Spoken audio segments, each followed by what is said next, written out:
Okay, first of all, how do you feel about the format change from country to classic rock and roll? Well, it's a business decision. Personally, the way I feel about it is I'm here to do a job for the company, and the company is here to make money. I mean, that's the bottom line, Peter. And Yeah.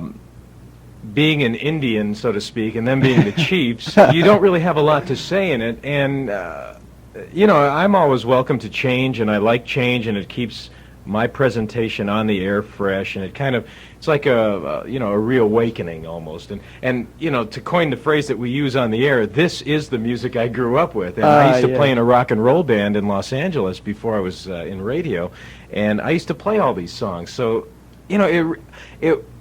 I was sad to see the country format go, because I really do enjoy country music, but then again, I enjoy all kinds of music. So playing the greatest hits of all time is kind of fun for me.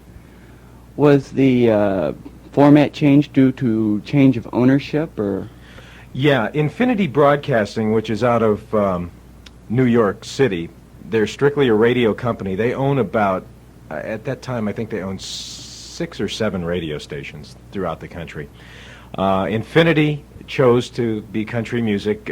They took it over from a company called Charter Corporation, and Charter had originally changed it to country. So when Infinity bought it, to give a little background here, Infinity decided to keep it country. And they felt it was viable in this market and could make them some money. And Infinity held the station for about 2 years, and we were country, and we were relatively successful. We had a great battle going on with the other country station, KSON, and it's kind of like sports almost, a team, one team fighting the other. And it was a really intense battle and real competitive.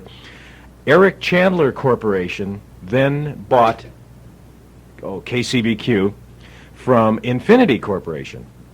When Eric Chandler came in, they did market research, and they felt that there wasn't room for 2 country radio stations in San Diego. So they looked for a little niche. They tried to see where they could fit in.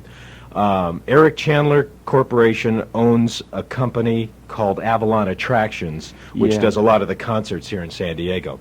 So this was their first radio acquisition, and they decided to change the format because they felt that it would make them more money to be the greatest hits of all time. There was only one other station playing oldies at the time, and that is 69 Extra Gold. Yeah. So they're our direct competitor, although they're AM. We are AM and FM, so being on the FM and being stereo gives us a little bit of an edge. There's another radio station in town called Magic 102 that also plays classic rock, but they're out of Oceanside, and they don't really play into the scheme of things too much. So Eric Chandler saw it, and they said, well, this looks like a good opportunity for us to make some money. Let's change the format and see what happens. So we've been doing that since December of 1986. Okay. Do you see any problems in the future that will affect the stability of the station or the format? Problems. Well, there's always other guys that are looking to knock you off. It's just like a sporting team, like I alluded to earlier. There's always somebody that's going to try and knock you off the pedestal, and that's okay, because competition also breeds a little more intensity within the organization. So we see somebody come in and they're thinking about maybe doing an oldies format. Well, that tells us, well, we got to do it better. We have to do it better than them.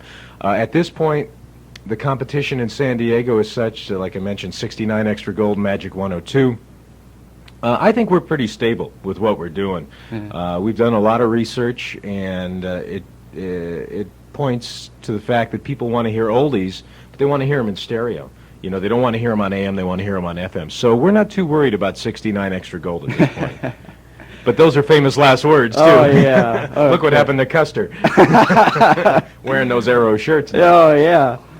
Do the disc jockeys program the music, or do you have a sound engineer that does all this? You mean the actual titles that we play? Yeah. Okay. The overall sound of the station is musically pretty much designed by myself. I'm the music director, and the program director, John Forsyth, and the general manager, Simon T. We got together and we looked at the music, what we wanted to play, and we chose all the songs. Once we had a library of, just for random figure, I'll say 2,000 songs, 2,000 titles. Once we had that, we inserted it into a computer program that we had, and what that does is we categorize the songs by different categories. We'll just say category A, B, C, D, and E. So category A being number one hits. Category B being number one hits from 1960 to 1965. Category C being number one hits from 1970 to 1975. So we design the category. Yeah. We take those titles, we split them up. So we have categories A, B, C, D, and E. We input them into the computer. Then what we do is design a format clock. Yeah. And what a format clock is you take looks like a clock face on a regular clock, not a digital clock. We're using the old style clock here. And you divide it up. So at the top of the hour, you say, I'm going to play category A here, category A song. The next song, I'm going to play a category B. Then we're going to play commercials. Then I'm going to play category C, and then A, and then, and you put a mix together how you want the station to sound. If you want it to be all number one hits or sound like a real number one hit oriented station, you put more of the A's and B's in there, okay? Yeah. So then what the computer does is it goes through the titles and it says, okay, well, let's plug this A here, and then it goes to the category B. Let's plug this category B here. So it's like a mechanized card file. It says, well, okay, so let's see. So I played this song Monday at 8 a.m. I won't play this song again till Tuesday at 9 p.m. Then it goes through, and then we'll play the song on Thursday at 12 noon. So you don't get the same song at the same time day to day. The computer shuffles all the cards, and it picks our music. So basically, to answer your question, to make a short story long, the disc jockeys have nothing to do with the music they play. They get a computer printout hour by hour, and it says you play this song, this song, this song, this song, this song. You do your commercials here. You pretty much say this here, and don't deviate from this list, or else we'll cut your fingers off. Yeah. Something like that. There we go.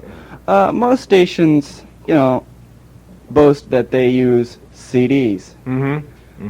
Does this station in any way, shape, well, from what I saw in your office, you guys do use CDs.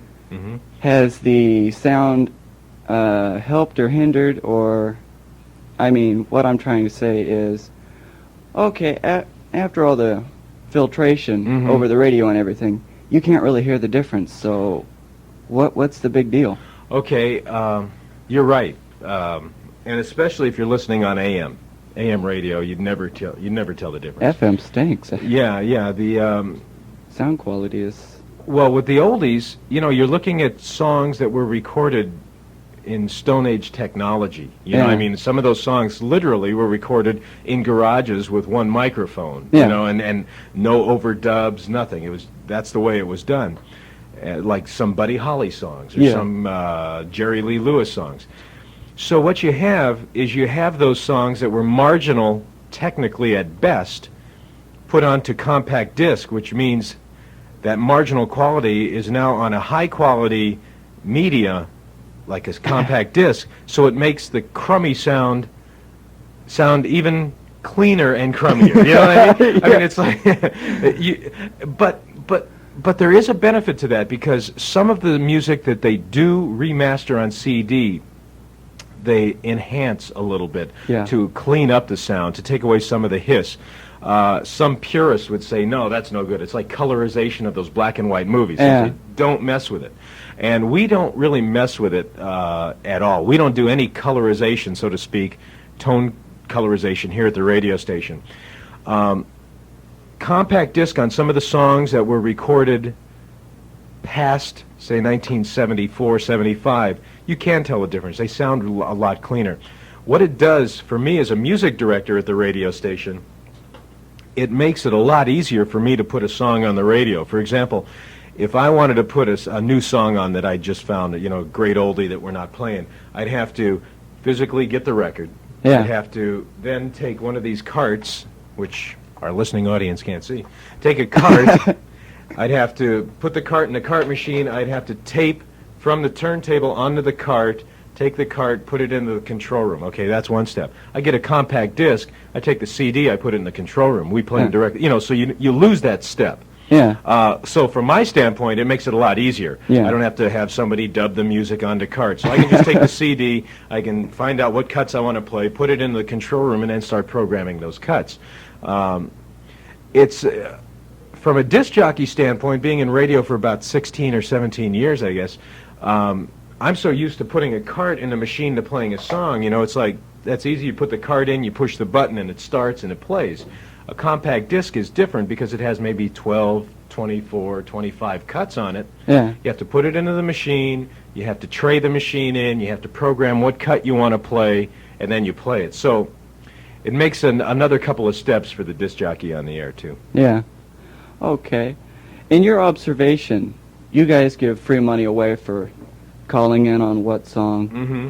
Has that been an advantage or disadvantage to a wider listening audience, or?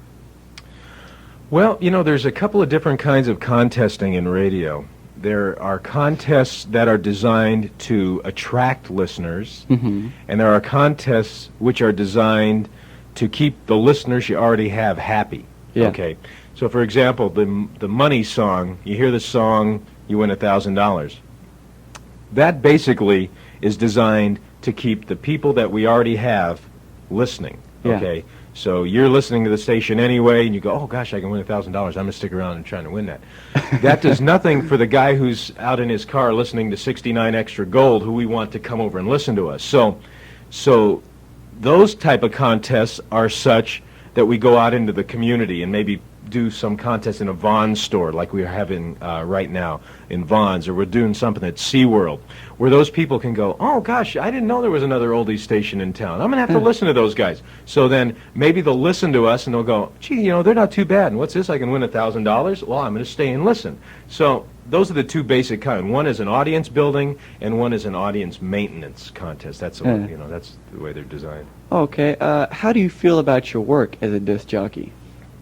Boy, it's not brain surgery, but I enjoy it. I really like being in radio. Like I said earlier, I used to play in a rock and roll band, and I've always loved music. I love to play music. I like to be around music. But to be honest with you, I was not good enough to be a professional musician. I mean, we played for money. We played, you know, the bar scene and weddings and everything else, but I didn't want to have a life on the road playing Holiday Inns. So I thought this would be a pretty good opportunity to be in an entertainment type of business, to be around music, and you know, still fulfill myself and fulfill my ego for performing. You know, it's like you go on stage every day for 4 hours.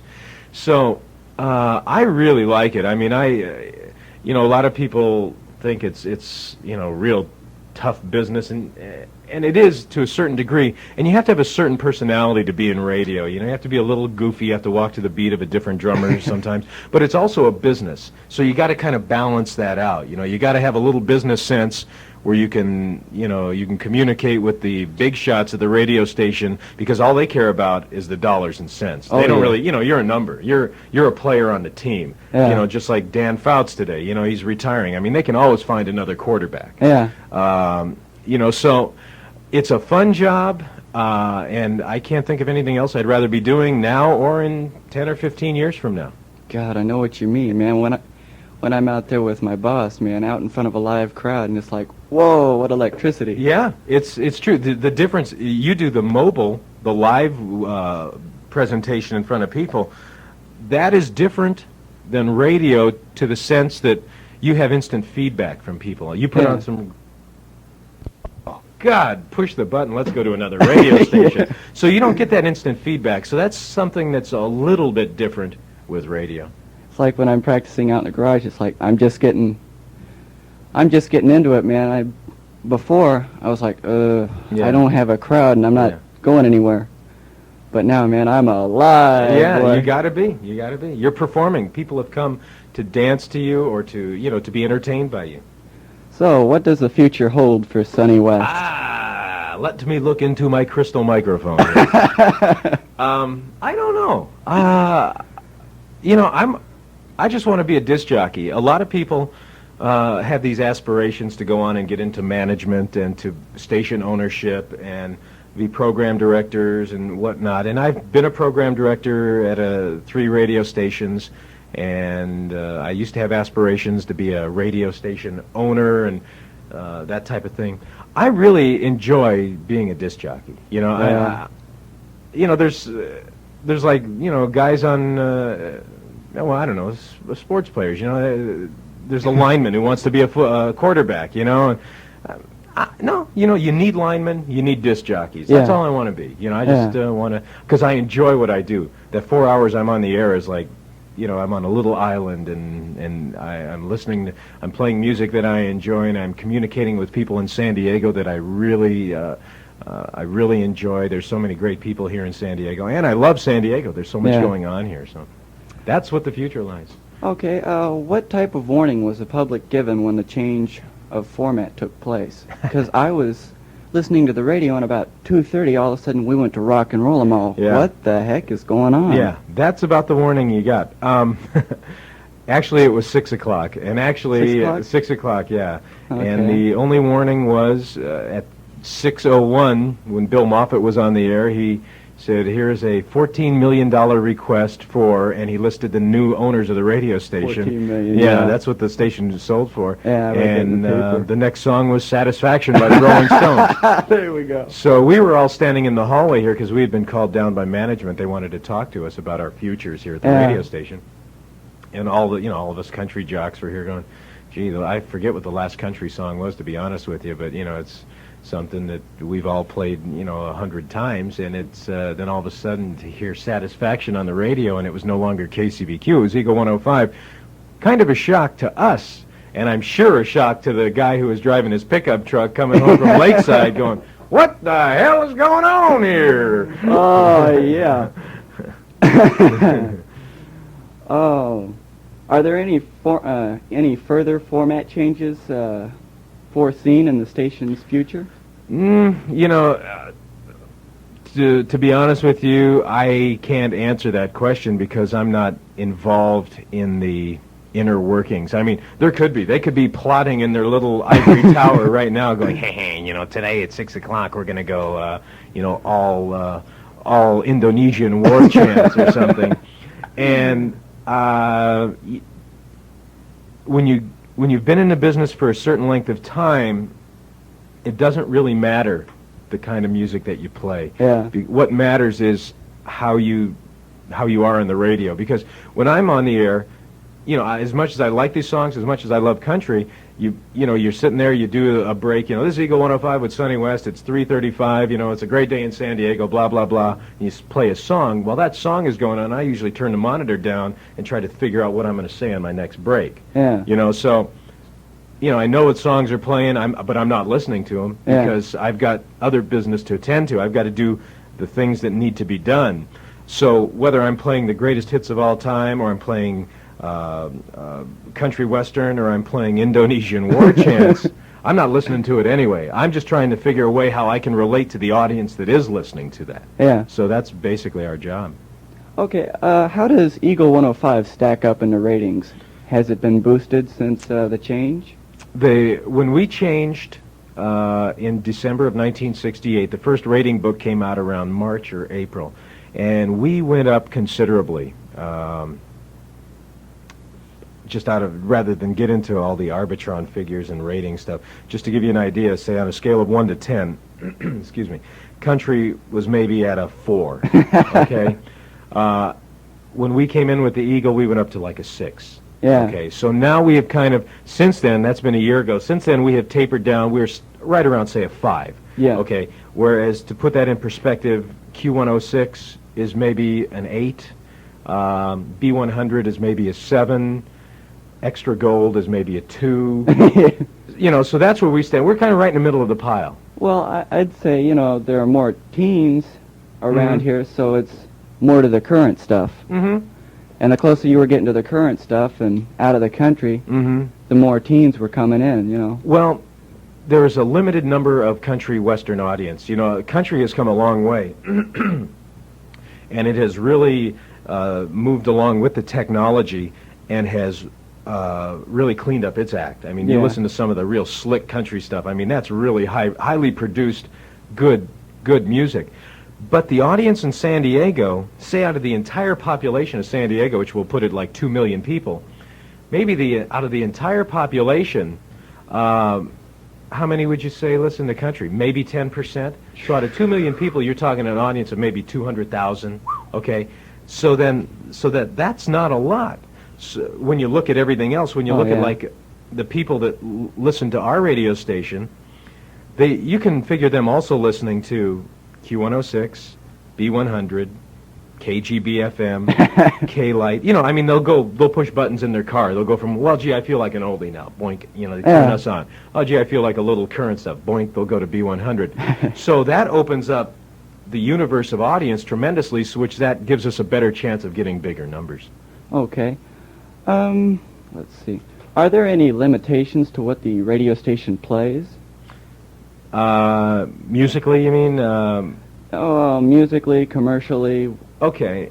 Musically, you know, we have our criteria pretty well set. We play music from 1957 to 1978. Yeah. Okay. Okay. So we look at those songs and we look at all the charts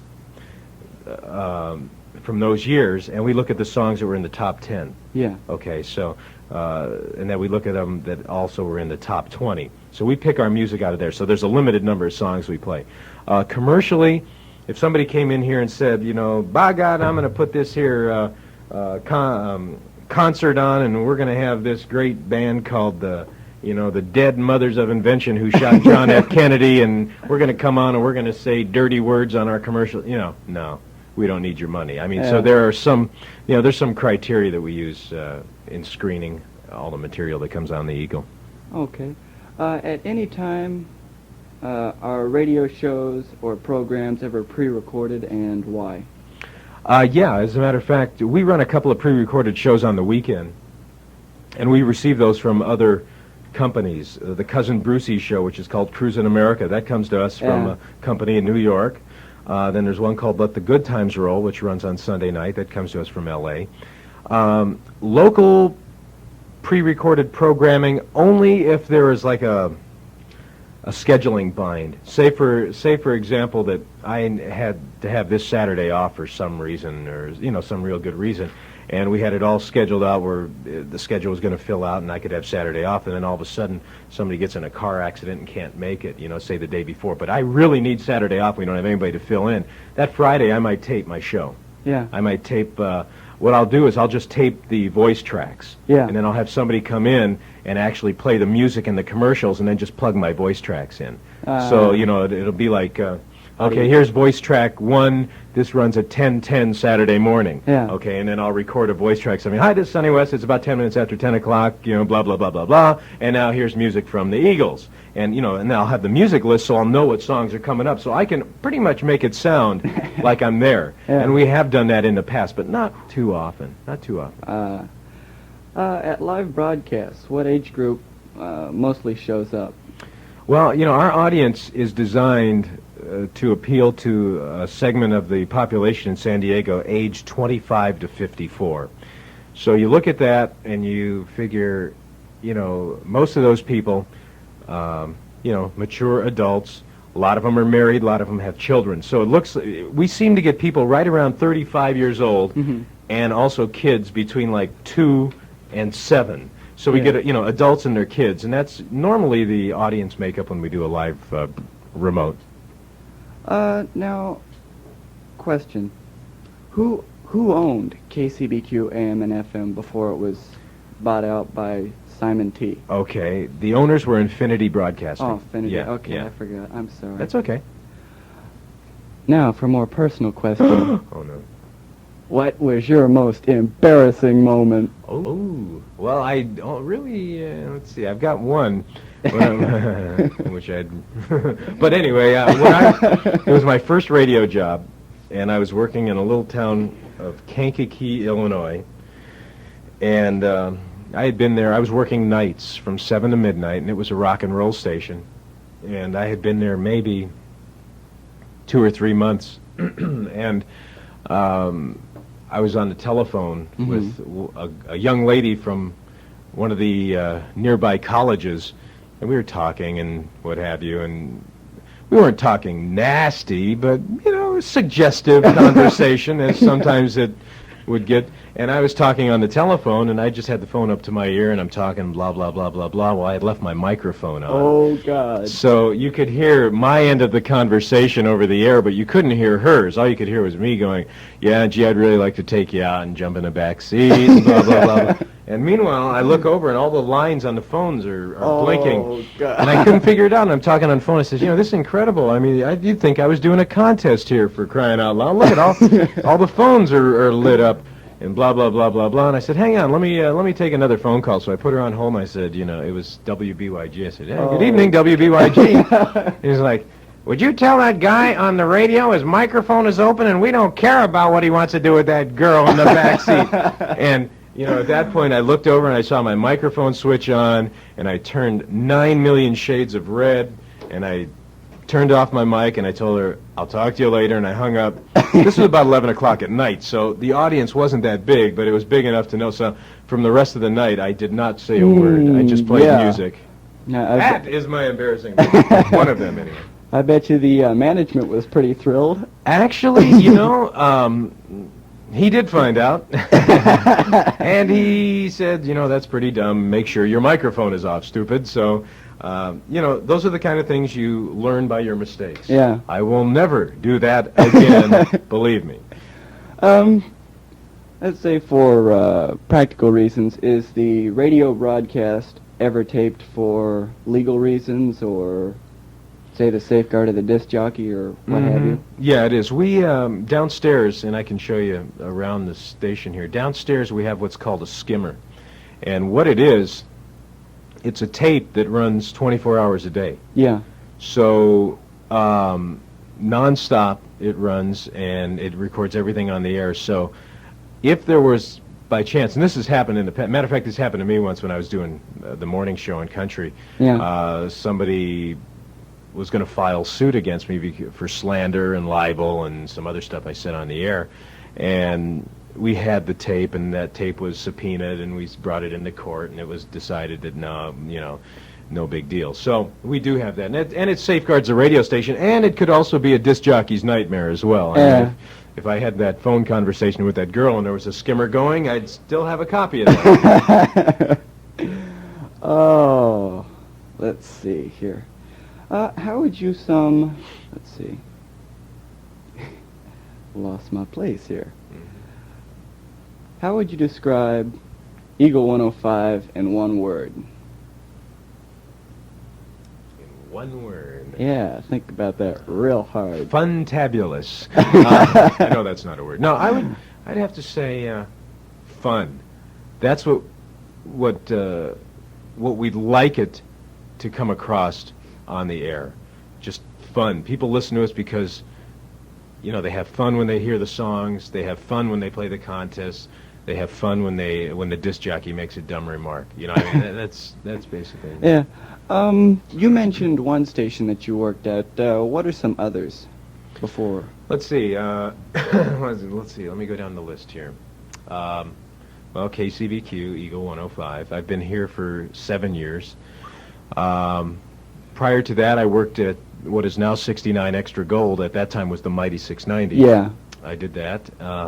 I also worked at a station here in San Diego, which is now Eagle 105, but it was before KITT. It was K105 at that time. And K105 was then bought by Charter, which was then bought by Infinity, which was then bought by Eric Chandler. So it's the same station, but I worked at that. K105. At that time, we were top 40, much like Q106. Yeah. Before that, I worked at a station in Orange County, KWIZ. Before that, I worked in a station in San Francisco, KYA, which was oldies. Before that, I was a program director of an AM and an FM station in the Napa Valley, which is the wine country. KVON and KVYN, and before that I worked at WBYG in Kankakee, Illinois, and then before that I worked at KPBS here in San Diego, the public station. Yeah. When on the street, do people ever approach you and say, "Hey, I know you, you're Sonny West, I listen to you all the time"? Well, it's, if they've never met you, they don't know what you look like. people have come up and said, gosh, or say I'm buying something in a store, and I'm writing a check, and we're talking to the sales clerk, and he or she goes, gosh, you really sound familiar. Where do I know you from? And so I don't usually like to, I have an ego just like everybody else, but I don't like to blow it off too much. I'm a guy on the radio, and that's what I like to do, and I'm flattered. Sometimes people come up and, ask me for my autograph. God, that's really neat. People, like what I do, and that's that feedback that is so gratifying. It's recently started happening a little more because I've been doing a couple of television commercials, and I'm also doing the voiceover work at Channel 8. Yeah. What exactly is that? You said voice dubbing on the phone. Yeah. I have no idea. Voiceover, booth announcing at a television station includes stuff like, tonight at 7 on Larry Himmel, it's Girls' Night Out, tonight on Channel 8. PM Magazine tonight, you'll see da-da-da-da-da-da-da, that's PM Magazine on Channel 8 at 7 o'clock. That's, you hear that all the time, or coming up tonight on Entertainment Tonight, and you list it down, or doing the movie opens and the movie closes, and that's what that is. So since I've done that, and since television is so much bigger than radio, I've really noticed an increase of people saying, God, where have I heard your voice before? Where do I know you from? And so, it's kind of gratifying to know that, we are basically insecure animals in radio, and all performers are. They want that gratification. They want people to say, God, great job, you sound great, you make me laugh, you do this. But, occasionally get the people that say, God, I'd never listen to you because you stink. Yeah. And it's just like anything else. There's some people that hate you, some people that love you, and there's some people in the middle that really don't care one way or the other. They listen to the station for the music. They don't listen for Sonny West. I would like to think they listen for Sonny West, but, realistically, it's the music. Yeah, let's see. I was watching you on that show with, what was it, Shake, Rattle, and Roll with Cousin Bruce. Oh, yeah. Black shirt, the whole bit, just sitting back, all laid back, just one of the guys. One of the guys, yeah. And it's, it's like, gee, he's one of the people you can really touch. It's not like Dick Clark or Wolfman Jack, who won't give you the time. Well, I won't say that about Dick Clark, but I called up 69 Extra Gold just for fun to get an interview, and his secretary, Wolfman Jack's secretary, she said, well, I don't think he'll do it. And I'm all, well, gee, if he ain't got time for little people, stick it. Yeah, yeah. Well, in defense of Wolfman Jack, the man is pretty much a legend. And logistically, see, he's out of L.A. He doesn't broadcast out of San Diego. Okay. His studios are out of L.A., so what he does is he broadcasts live out of his studio in L.A., so, he's not down here that often. That's the image I want to project on the radio. I want to project an image to people that I'm just kind of a guy. I'm just your next door neighbor. Yeah. I'm a kind of guy you'd like to have over for dinner. I've got the same, happy times and sad times, and I'm just a guy who works on the radio, and I don't believe, what I do is any different or any better than what a guy who's a welder down at NASCO or somebody who's, working in an insurance company in Mission Valley.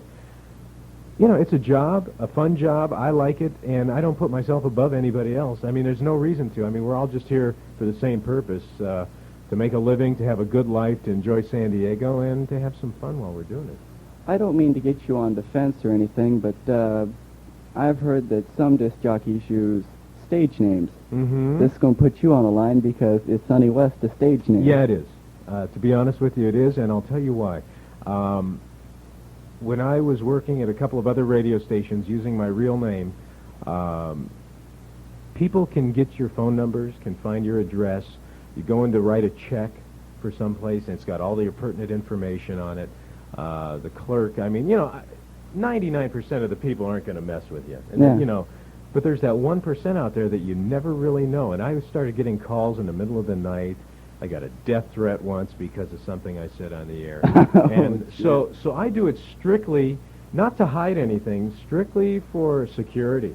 Yeah. And to be honest with you, I've been Sonny West for so long that sometimes my I'm Sonny to more people than I am my real name. Yeah. And my real name it's a long Italian name, and it was kind of it wasn't hard to pronounce, it was just hard to remember. And the whole thing in radio is you want people to remember your name. Peter Leach, that's easy to remember. I mean, there's Robin Leach, there's Peter Leach, there's, Sonny West, it's easy to remember. Greg Panettone is not easy to remember. That's the real name, That's the real name, yeah, that's my legal name. I appreciate it if you wouldn't. No, I won't. I mean, and not from any standpoint other than, just if it gets out, then, uh-oh, what's this? You got a negative. Oh, remember that? Thanks for, gosh, that's a long time ago. That was at Miramar. That was probably 1984. Yeah, I believe so. And your wife's name, I can only remember one part of it. I believe the last name was originally Harper. Right. You knew that. And that was because your boss did our wedding. Yeah, well, not him. He said not him. Company. Yeah, his company. I think his son did it, actually. And I'm going, wait a minute, you did Sonny West's wedding? Yeah. Where was I, Yeah. That was in 1979, and that was up in Thousand Oaks, California. And let's see, I'm going to try to remember. His name is Bob Tooley. Yeah. Okay, and I think he has a son, right? Or I think it's a stepson or something I see. like that. Okay. Well, I thought it was his son that did our wedding, and I'm trying to remember the name of the company. And Well, Disco on the Go? No. It might have been Disco on the Go then. Yeah. What's it called now? He calls it Bob Tooley's Music Machine. Okay. He changed the name because he has a Dodge van. Mm-hmm. He used to have logos on the side of it. Disco on the Go, records all over the place, people dancing. Well, one time when he was living down the street from me, a couple of kids with spray cans just did a number on the side of the van, so he said, Yeah. because they wrote Disco Sucks and all of it. Sure. So I said, no more for me, thanks. Yeah. So he just, he did. You see, that's not, I was going to do that one time, with, and playing in a band, too. We were going to put the logo on the truck, and an insurance guy said, don't do it, because people are going to automatically think, even if there's nothing in there, they're going to think something's in there, and they might break in, or they might, if they don't like it, they're going to deface it, or something like that. So you're still doing, you're still helping them set up and do that kind of stuff? Oh, yeah, I've been there for 6 years. Wow. And for small business management, we're working on a business plan. I've already come up with a business logo and a name. Paradise Enterprises. I like that. That's pretty nifty. I just analyzed a bunch of other fancy logos and came up with my own. That's pretty sharp. And if you wouldn't mind autographing it. Another. I should date this one because. My pen. Do you have a pen handy? I have a pencil. And, I've got one in my office. Paradise Enterprises. At first look, it's kind of a little tough to read, but you have to hit it again. But it's kind of hefty. Well, for the eye, I thought it would be kind of catchy to put a record there. Oh yeah. Put the grooves around it. You got it. That's pretty neat. Let me grab it. I've got one for.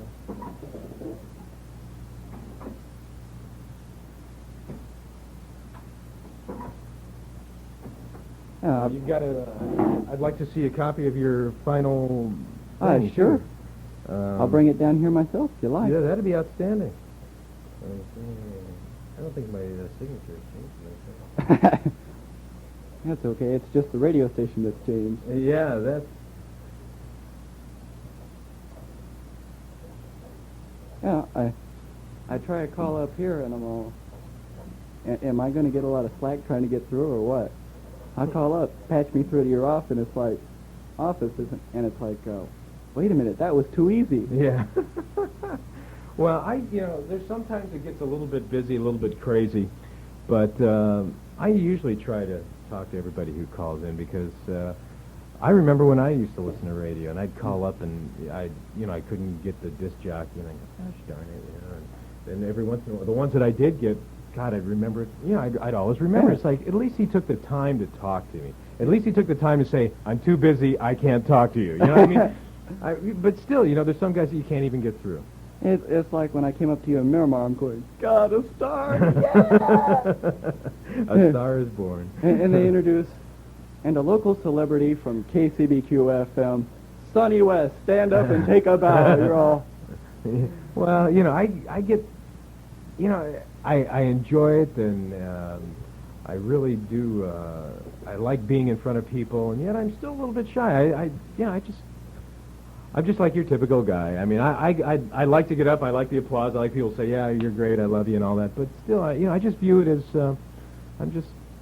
I do this as for my living, and I really enjoy it. And I hope you people enjoy it as much as I do. Oh yeah, God, when I went back to the system that night. I'm all, Bob. I sat there and contemplated it a little while before I got your autograph. I'm all, should I get the pen and the pad or what? I'm all, finally after about 5 minutes, Bob, hand me that pen and pad. I'm going for it.